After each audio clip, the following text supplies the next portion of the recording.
Hello, everybody, and welcome to International Podcast Day 2019. I am Dave Lee, co-founder of International Podcast Day, and Steve is also around here in the studio at the moment. I am very happy to welcome Lena from the Shipping Podcast all the way from Sweden to the International Podcast Day live celebration and event. Lena, how are you doing today? I'm fine, thank you. Thank you for inviting me back. Absolutely. I think the last time you were here was it 2016?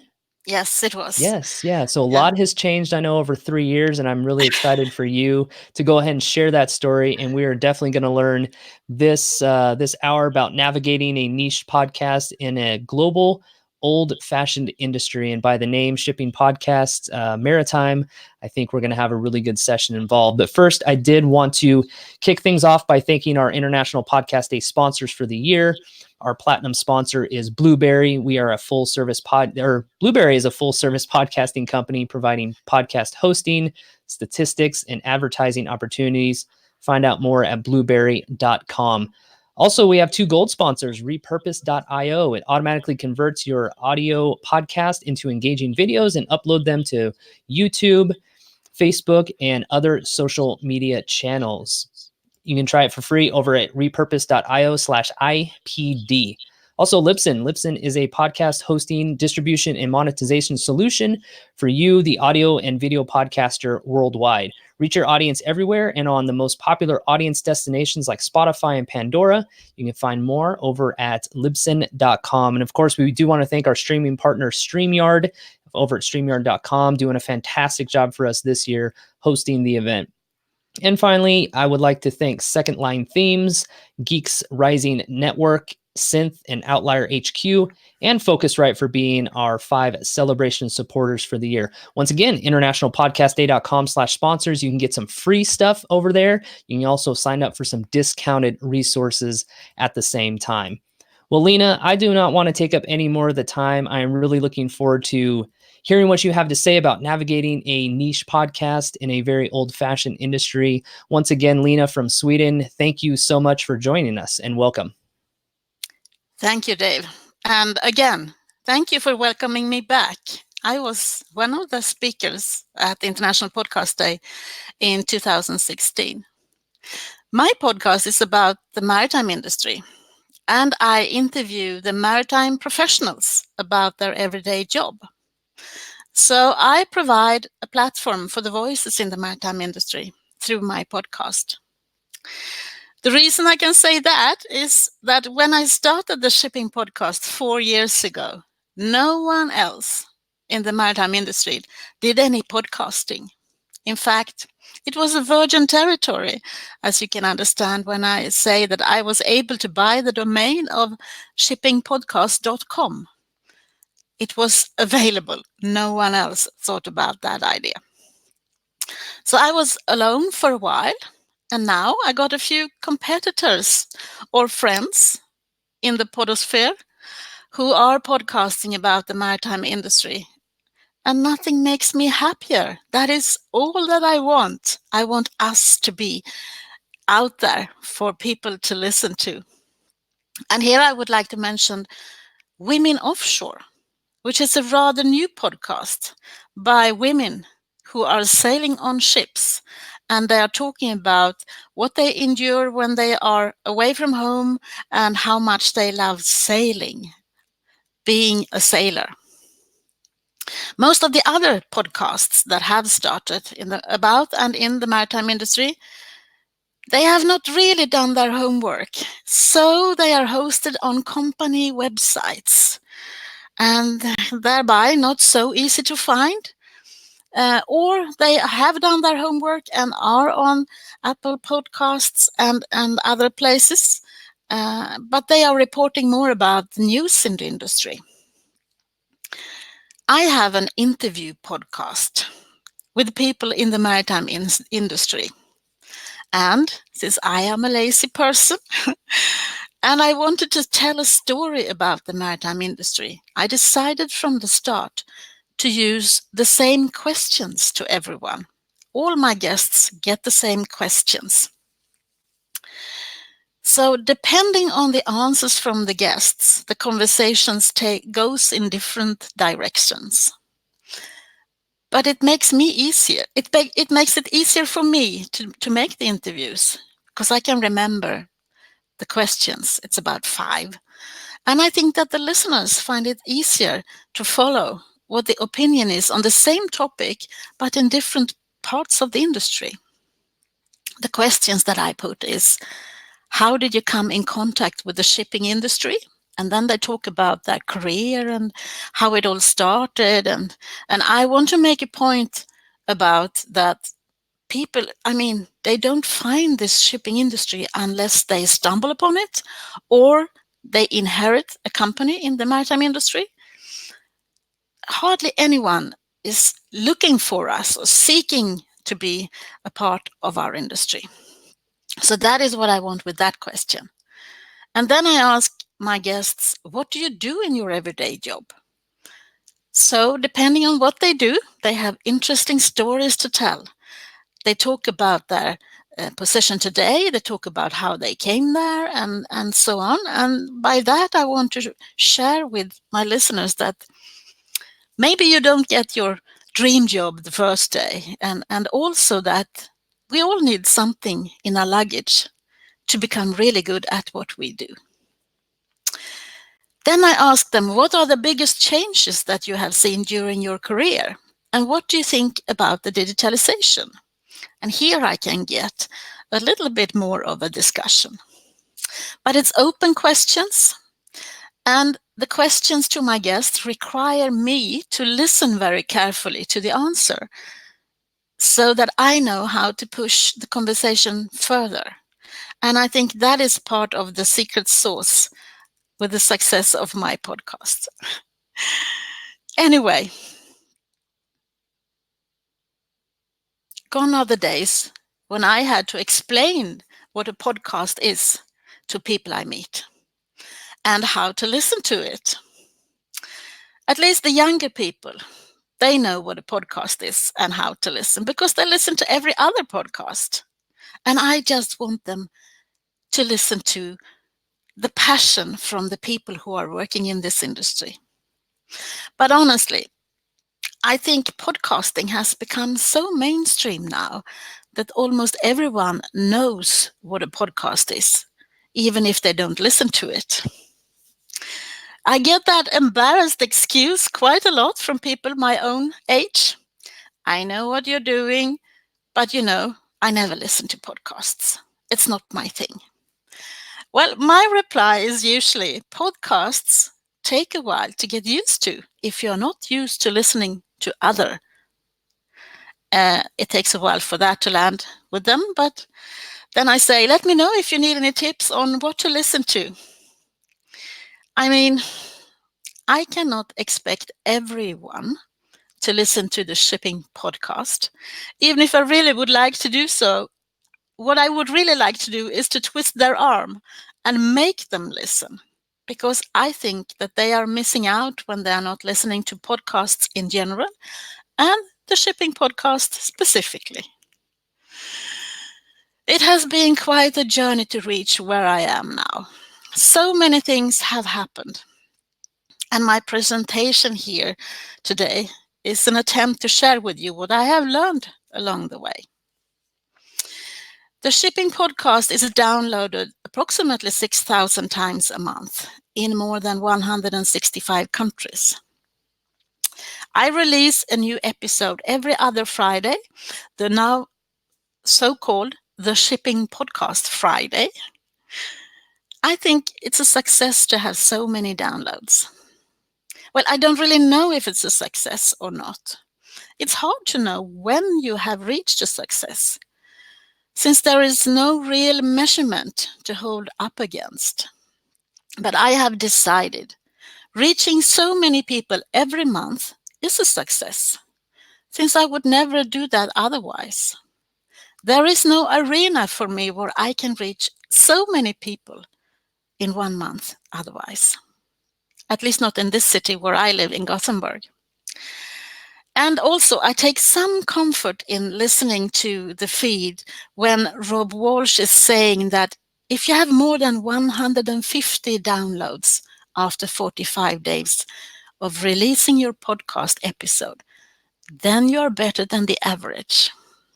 I think that is something to hold on to. If you're a new podcaster, or if you're a podcaster who doesn't really understand if you have a success or not, more than 150 listeners is enough. The industry that I work is an old-fashioned industry when it comes to the people working in it and the way communication is done. When it comes to ships, it's cutting edge, it's the best. They know everything about the latest technical developments. But most communication is done through trade press. And they say that they are digitalized, but I can tell you they are digitized. Their publications are available online, but they are definitely not digitalized. It's the same people doing the same job, but maybe with the help of a keyboard instead of pen and paper. For me to start a podcast in that landscape was a bit risky. I had no idea how this new invention would hit them, and definitely not if I could attract an audience or not. But if you think about the fact that it's rather costly to subscribe to the trade press and that everything is still business as usual there, I suspected that a new channel for communication wouldn't be that hard to set up. Considering that almost all the trade press also is writing for the people who already knows everything there is to know about shipping. Their approach is not to raise the profile of the industry. They write for a different audience than the one I had in mind. I wanted to tell everyone that didn't know everything about shipping. In fact, when I started my podcast, I wanted to reach the people who had no idea that we exist. As it turned out, it's actually the people in the maritime industry that is listening to the other people in the maritime industry. I can see that from the statistics that the shipping podcast, is mainly downloaded where the big maritime hubs are around the world. I know that I have a different approach to podcasting than many other podcasters. I had a topic which I wanted to spread to as many people as possible. I just wanted to learn how to do that. Most of the podcasters I listen to knows all about podcasting, but isn't really passionate about a topic in the way that I am. If you want to know how it all started, you should go to the website of the International Podcast Day and listen to my previous presentation in 2016, because there I talk about in detail how it all started. Since then, 2016, I have moved on by trying different things. I have tried to monetize. I will not bore you with the details about all the failures that has been going on, but now I think I'm on the verge of monetizing the shipping podcast.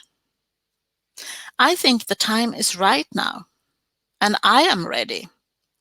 I know who I want to share platform with, and I think the brand that I have built is now something that companies want to be associated with. It took me 4 years. When I started, I had one sponsor for each episode. I didn't really pay any attention to how I should price my sponsorship as you do in the American podcasting market. I decided to just have a big lump sum for each episode where people wanted to become a sponsor. But I started doing that. But after a short while, I realized that it took me too long to market and sell one episode at a time. I have to build a platform with 5 to 6 advertisers who share my values and want to brand themselves as the companies that stands for change. Because that is also what my podcast is all about, change. Since the last time I spoke to you, I have the pleasure of having an editor of my podcast. I collaborate with Jen Eads of the Bressie Broadcasting Company, and she does my editing. Can I just say how much I love her and the work that she does for me? It has taken a lot of weight from my shoulders to work with her, and I strongly recommend both her and having an editor. I have also upgraded my technical equipment since a year back or so. I now use the Samsung QU2, which is so hard to say if you're Swede, together with the Zoom H6. When I started this journey, I used the Zoom H2 and clip-on microphones. I think that the upgrade of my technical equipment and working with Jen has given me a sound that I now feel comfortable with.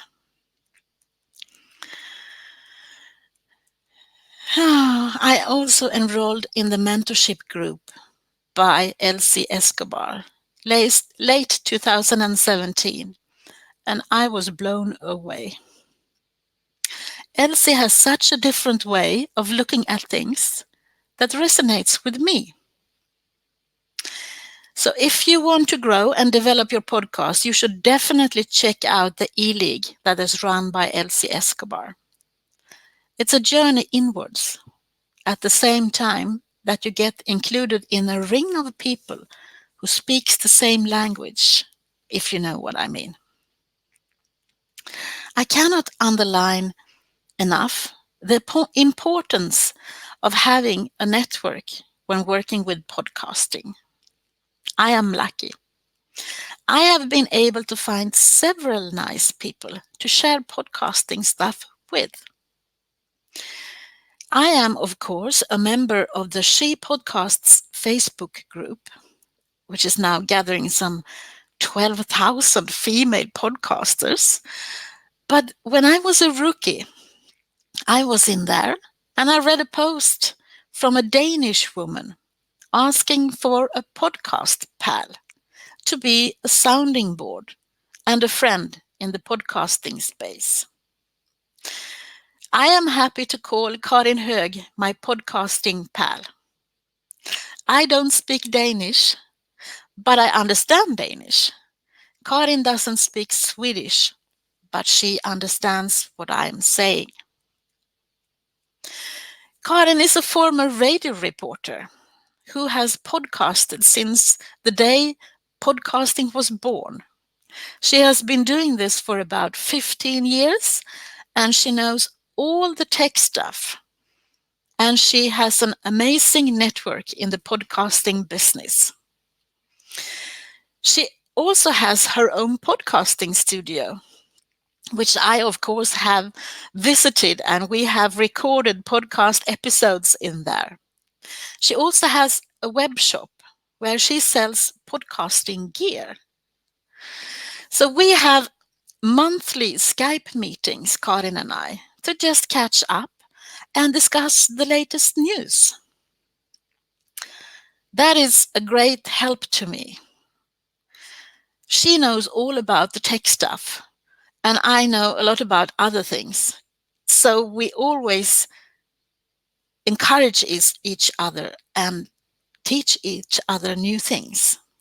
We also listen to each other's podcasts and gives feedback, and that is priceless because it's so hard to know what people think and where you are doing something wrong or where you are doing something right. So I would strongly recommend to have a podcast pal in one way or another that is true to you and who you can be true to. Karin is also the one who persuaded me to go to the podcast movement in Philadelphia last summer, 2018.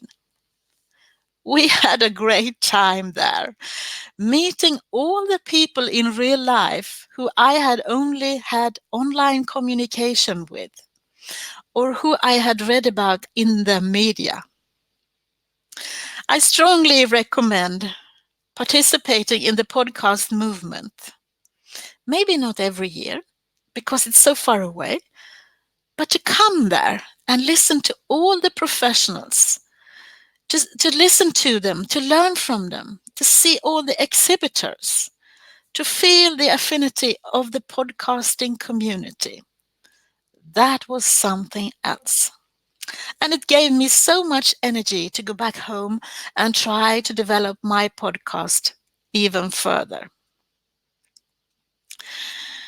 I want to talk to you about my guests.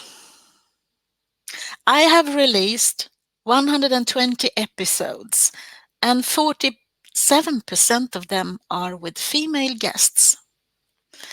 To you, I assume this doesn't sound strange at all, but in the maritime industry, which is a very male-dominated industry, this is something special. I can tell you that approximately 2% of all seafarers around the globe are women. That's not a lot. There are more women working on shore, in offices and with other things that is not seagoing. But it's not very common with women in the maritime industry. I am an exception and have been so during my 25 years in this business. So usually the trade press coming back to them, they are hardly featuring any women at all. It happens if there is a female CEO or a CFO. Then they are interviewed when they have released a financial report or done something extraordinary, like buying a ship or something like that. I can't tell you how many times that I have been approached by the media in time for the International Women's Day in March, asking for tips on interesting women to feature for that day. I mean, come on. So when I started my podcast 4 years ago, I set up as a goal that I would have 50% men and 50% women interviewed. I wasn't sure if I would be able to reach that goal. I can honestly say that. And 47%, I am not quite there yet. But I can tell you that I have given a platform to so many women that I have now become the front runner for women in the maritime industry. It just happened like that. But if you don't set up a goal, you won't reach it. What gets measured gets done. In addition to giving women a voice in the maritime industry, it helps when the International Maritime Organization, the IMO, which is the UN body that is responsible for measures to improve the safety and security of international shipping and to prevent marine pollution from ships, decides to have a theme for 2019 that is empowering women in the maritime community, to highlight the women working in this industry and also to recruit more women into the industry. So, because of my podcast, I remember that Dave Jackson had a podcast about that. I can honestly and proudly say, because of my podcast, I was invited to Colombia 2 weeks ago to moderate a panel of power women discussing the theme of how to empower women in the maritime industry. Never in a million years could I have dreamed about being invited by the government of Colombia to a meeting like that. And honestly, I don't think I would have dared to do it if I hadn't practiced on my podcast for the last 4 years. It was totally surreal. I went to Cartagena. It was totally wonderful to be there. And I was treated like a rock star by the young people in the audience. There were selfies and there were discussions, and they were shy when they approached me. It became apparent to me that I have an audience in Colombia, and I'm so happy for that. Speaking about my audience, I have most listeners in the US. That is approximately 20% of my listeners, which surprised me first. I had no idea that the people in the United States wanted to listen to a Swedish woman speaking about the maritime industry, but apparently they do. Sweden and Norway comes in second and third. Of course, in Sweden, I mean, if they feel embarrassed when they meet me that they haven't listened, you have to understand that they are listening. And in the fourth place, it's the United Kingdom. I don't think Colombia comes in until 71st place. But, now that is about to change, since I had a room full of people that listened to me 2 weeks ago, not to mention the audience watching the live stream of me presenting my podcast. Last year, one of my acquaintances, a fellow podcaster with a podcast about logistics, he asked me if we shouldn't start a new podcast together. And I felt, I don't have the time to spend on yet another podcast. But on the other side, I couldn't argue with him that there was a void in the Swedish podcasting industry. There was no podcast about podcasting in Swedish. So I agreed to become the co-producer of the Pod Geek, which is a podcast in Swedish where we are answering questions that we get over and over again by people who want to start a podcast. I would never ever dare to compare it to something else, but if you think about a mini version of the feed, maybe you're thinking the right thing. Since Per-Olof, Pio, my co-host, is an engineer and a tech nerd, I often find myself outside my own comfort zone, doing things that I never thought I would ever do. But I'm learning a lot and I have fun doing it. Both Pio and I are easygoing and ready to try things once to see if it flies. I mean, that is a connection only there. And we usually do not share opinions. We are opposites. And I think that is why we have a good chemistry together, which makes people want to listen to us. Also in this podcast, the extra one, the Pod Geek, we interview people about how they podcast. Because after having done this for a couple of years, we have both realized that there are endless ways of producing a podcast, conducting interviews, and all the little details that we do to reach the end result of a perfect podcast episode. So we wanted to interview people. How do they do when they are podcasting? So far, we have released 37 episodes. We do that every other Monday. And it's a much less edited podcast than what I am used to. We have done microphone tests. We have tested apps for remote interviews. And I have learned all about double enders.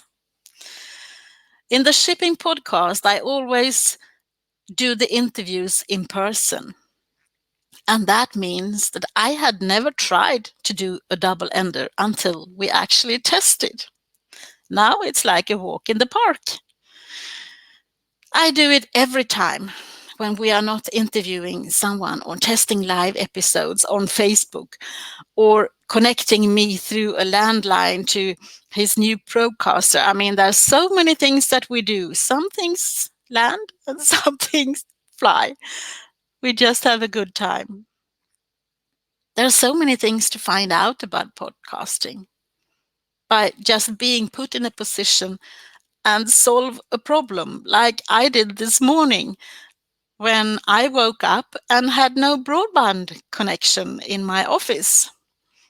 I had to move everything, all the equipment and everything out into my hallway. And yeah, in order not to upset Dave, I didn't tell him until recently. I hope this is okay with you that I'm not podcasting, sorry, that I'm not speaking from my office. Podcasters in Sweden comes in two main categories as in the rest of the world. It's the pros, the procasters, the ones that are backed up by a media house of some kind, and then there are the independent podcasters. I would say that most indie podcasters are located where I am, in Gothenburg, on the west coast of Sweden.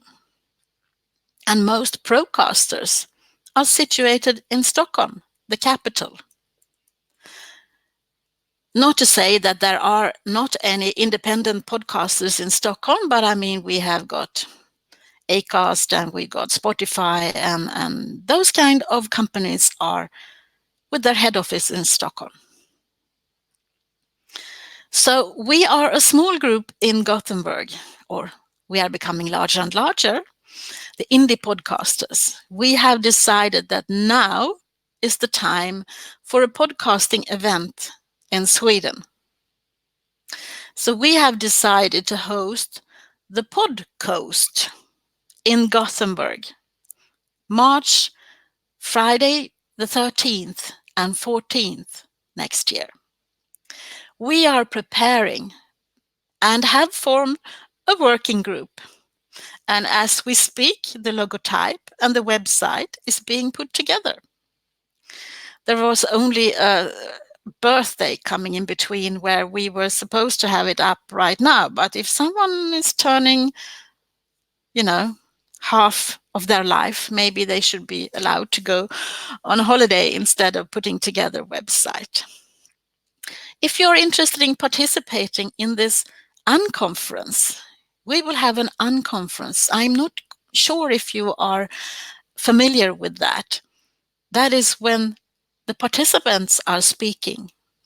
We might have one or two keynote speakers, but most of the things that will happen during the Podcoast event in Gothenburg will be by the participants. So if you are looking to participate, search for Podcoast on Facebook. For the time being, we only have a Facebook page, but that will be transformed into a website as soon as we have everything else set up. We would love to have podcasters from around the world attending. Everyone is welcome. We just want to have a podcast event at home where we are living. So now you know how I spend my time and how easy it is to get involved more and more in podcasting, spreading the word about the things that I love the most. Ask me why I podcast is one of the rhetorical questions that we have been thinking about in the E-League. My answer is, I podcast because I have to, and because I know how to do it. Thank you.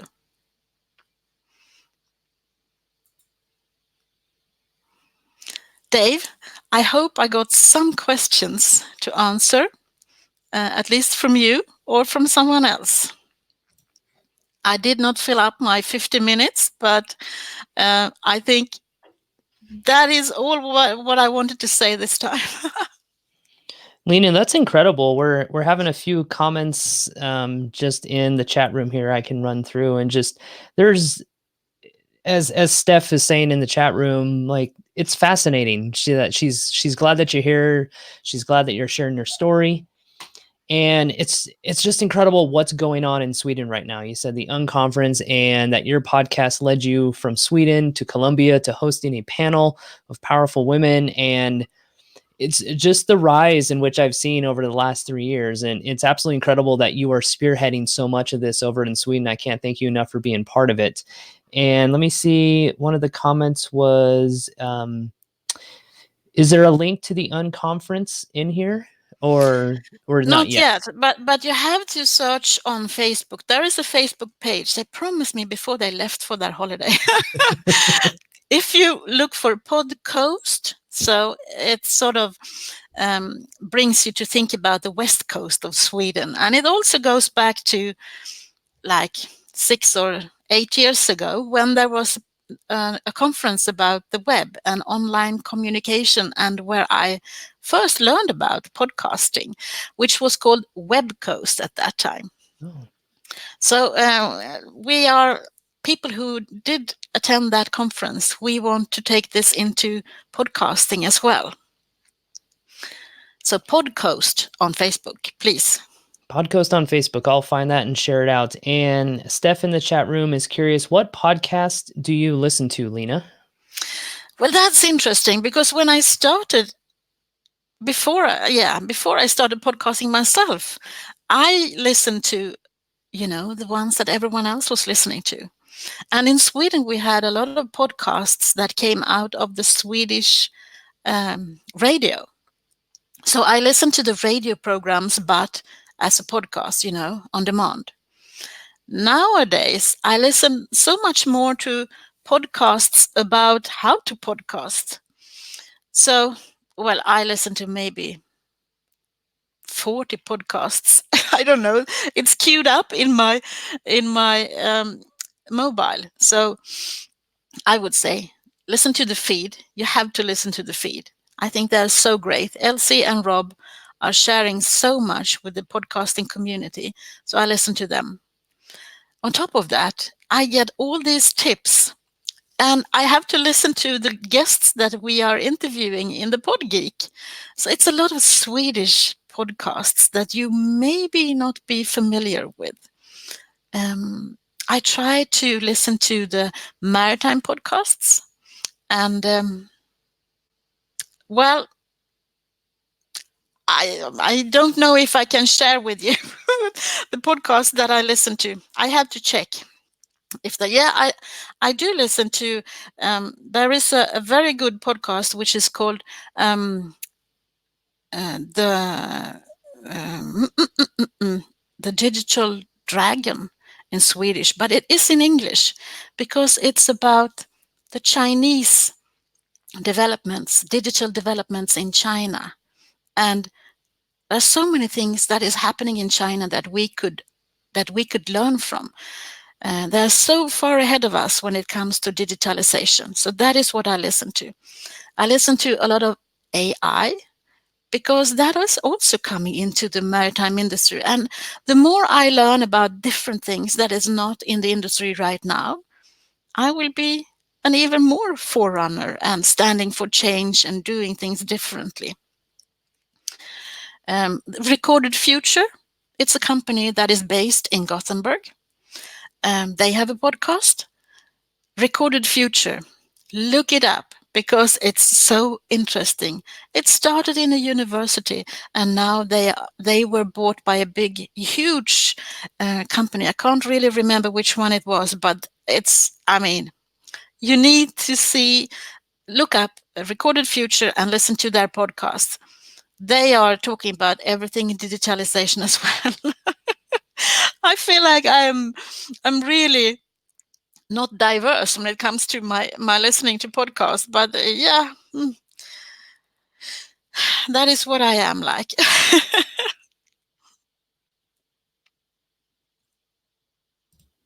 Yeah, Stephanie mentioned that she actually listens to a podcast called Life in the Land of Ice and Snow. It's about expat life in Sweden by an American there for 12 plus years. Have you happened to hear about that one? No, but I will certainly download it and listen to it. That's great. It's not at all like you think. I would say we're much more similar than we are not. Of course, now snow is coming in the north of Sweden, so yeah. Hmm. So, how many podcasters would you say in Sweden have you helped coach, or have you helped mentor, or that you've been in contact with? Is it upwards of hundreds? Um, No, not yet. Not yet. Okay. I think I'm flying under the radar, both because of the topic of my podcast and that it's in English. I mean, I listen to a lot of Swedish podcasts, and it's so much more common to have a podcast in Swedish in Sweden. And actually, that is when I started my podcast, I got that question: why do you do this in English when all your guests are Swedish? Well, it started out with all my guests being Swedish, but I knew that I wanted to have a bigger audience and that I wanted to reach more people. So my podcast is in English. The working language for people in the maritime industry is also English. So it's not that far for me to speak English, even if you can understand.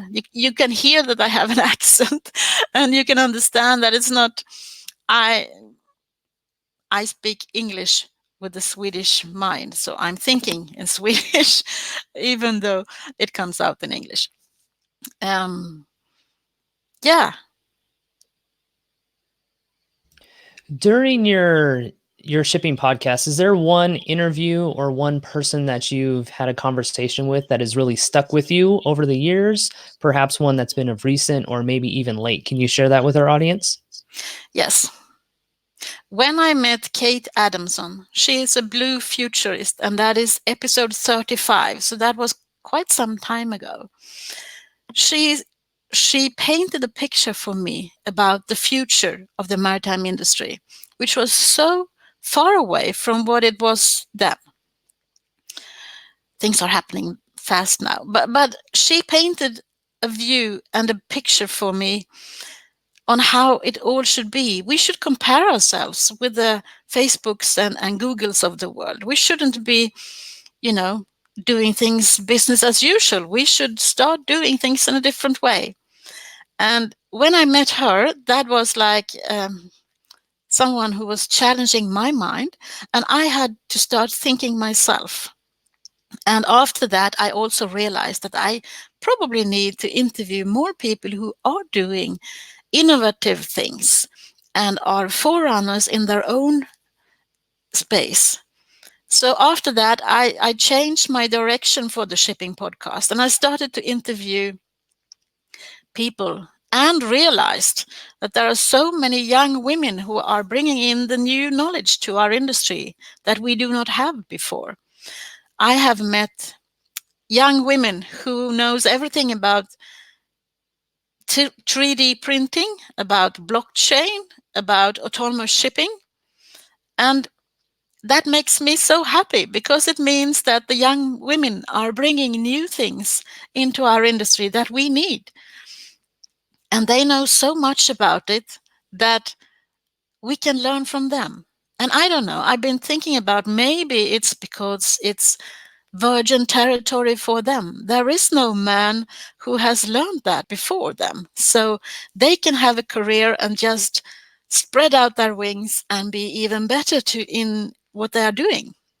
So that was a huge difference when after I met Kate D. Adamson. Also, this year, I can't remember, April this year, I went to a conference at the International World Maritime University, which is actually based in Sweden. It's a UN body university based in Sweden. Not a lot of Swedes knows about that, but that is based in Malmö.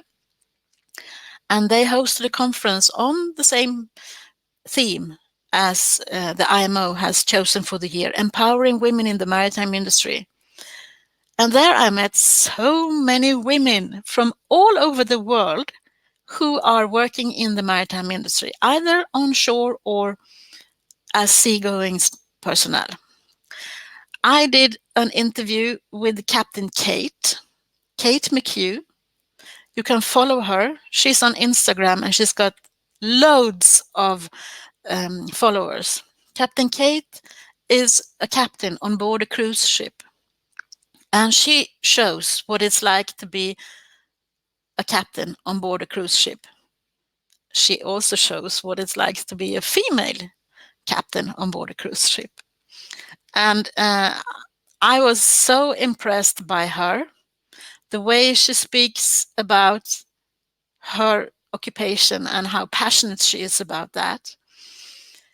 How she also wants to spread the word that there is no difference in being a captain, either you are a man or a woman.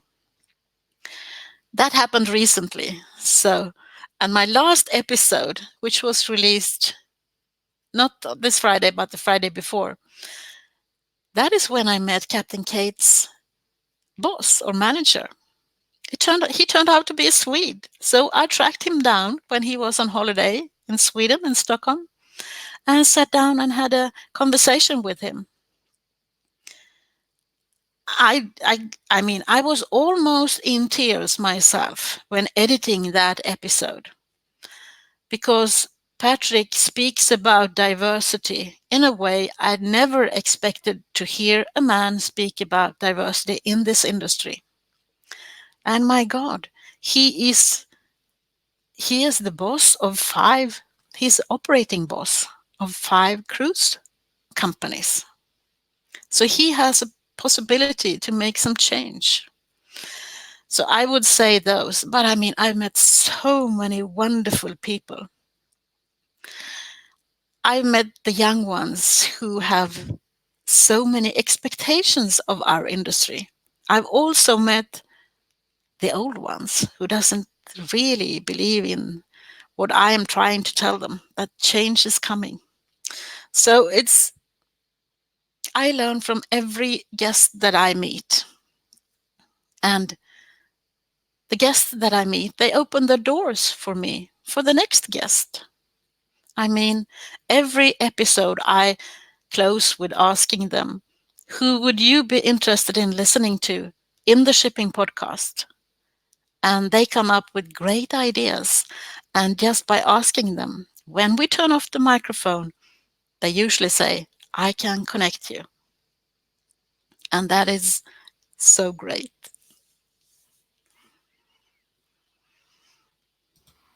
Those are great stories, Lena, and I think it's fascinating that you're able to use your industry leaders and interview them, and it just leads you down the path of interviewing more influential people in the space. I think that's absolutely incredible. You've built such a rapport with the shipping industry, from, like you said, captains to executives to managers to everything in between.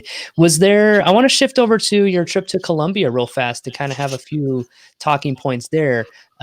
What was one of like the main highlights there? I know you did the panel, you're able to speak. Was there anybody that you met over there that specifically left an impression on you, or maybe just an experience that you had?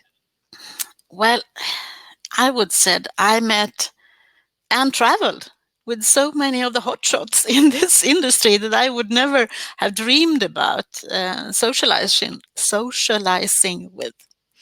And that was one thing that I'm bringing home. Um, the women on my panel, they were great. Oh, I had the head of the port of Singapore, port and maritime in Singapore. And that is a young lady. I would say she's like, hard to say, 38, 40 maybe. And in Singapore, she told me that when she entered the job as being the CEO, they already had a diverse working group. The management team was 50-50 and so on. I also had a lady who I know who is the CEO of all the independent tanker ship owner in the world. And she shared so many insights that they have done when it comes to diversity. What happened when I went to Colombia was that I lost my luggage. Maybe that is what will be in my mind for a long while. It was too short between me switching plane in Amsterdam. I came from London to Amsterdam and then on to Bogota in Colombia. And my luggage didn't really catch up with me because everything, with flights, it was delayed and so on. So when going to the welcome party the first night, I thought, I need to buy something. I need to buy some new clothes because I can't really walk around in the clothes I've traveled in. But in Colombia, the women are very small. So the clothes couldn't fit on me. I walked into a store and I started to look at the menswear, which upset the women in the store. They started to tell me that that was for hombres. Well, I just had to wear something to go to the welcome party. So I bought a pair of men's shorts and I wore them to the welcome party. I was very nervous that my luggage wouldn't arrive in time for me to enter the stage. I mean, it was a room full of 600 people. I couldn't be standing there in some men's shorts, I thought. So I was a bit upset and I started to, well, not yell at people, but to demand some answers of when and where would my luggage arrive. And then I got two very nice young men in white uniforms, sort of helping me out and also trying to solve every problem for me. Unfortunately, I did not take their photo, but I really think they were really nice. And that was a new experience for me as well, to have two young men in white uniforms carrying my luggage and driving me around. And yeah.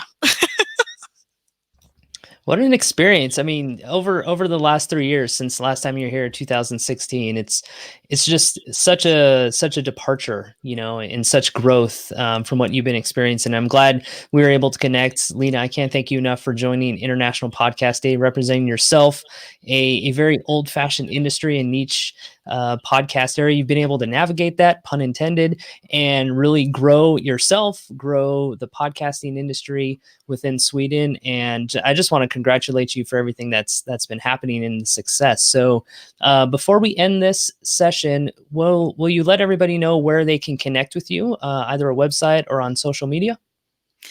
I would first like to congratulate you because I think the International Podcast Day has also grown since the last time we were speaking like this. And I think that's great. You are doing a great job yourself, and I'm just honored to be invited. Well, thank I, you. ha- I have a website, which is shippingpodcast.com, as I said.